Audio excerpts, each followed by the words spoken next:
This video will talk about digital privacy and surveillance. In this decade, cell phones have evolved from 2G to 5G, and they have many functions and provide people with a private space.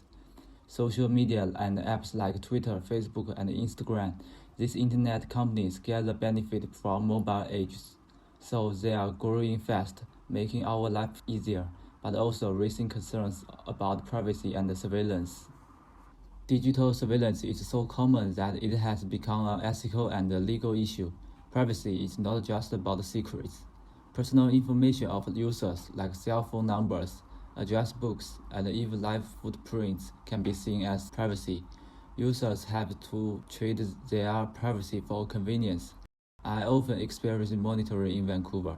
For example, when I research for a product in Google, soon my Facebook and other websites are likely to come up with relevant ads. Digital tracking usually comes from two sources: internet companies and government agencies.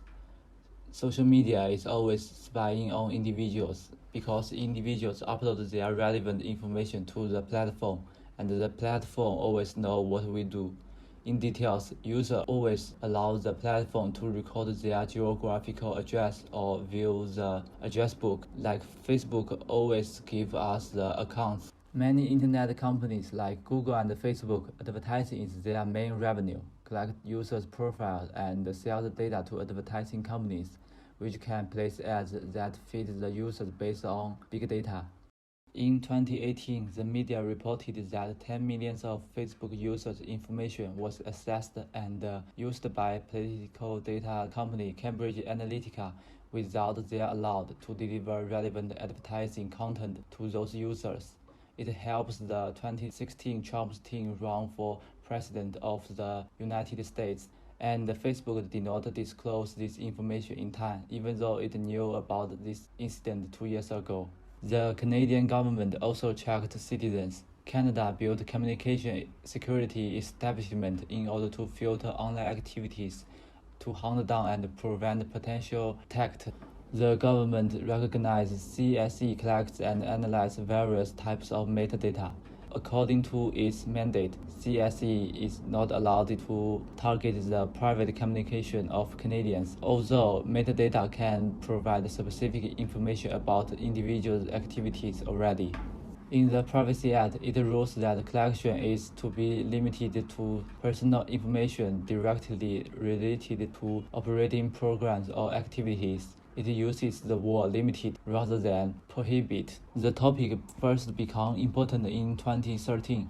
Edward Snowden exposed the U.S. National Security Agency PRISM program to the media, stating that NSA and FBI had direct access to center servers of U.S. internet companies to main data and gather intelligence. NSA collects nearly 200 million text messages every day. People in Vancouver are also checked by CSE and NSA. Our government can know almost of our personal information, and our privacy is violated all the time. Although surveillance has no direct impact on neighborhoods, people know the problem but cannot fix it, and we have no effective protest against surveillance. Privacy is a global issue, and anyone with a cell phone is likely to be monitored in both developed and developing countries.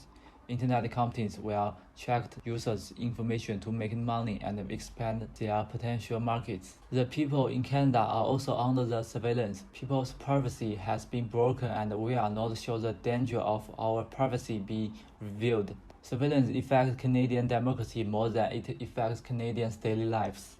When people try to protest the government's mistakes, the government can use data surveillance to find out protesters. This is likely to undermine freedom of speech. The Canadian government has privacy law in place, but they also can violate personal privacy. Privacy issue cannot be solved globally. Edward Snowden points out that privacy is the right to a free mind.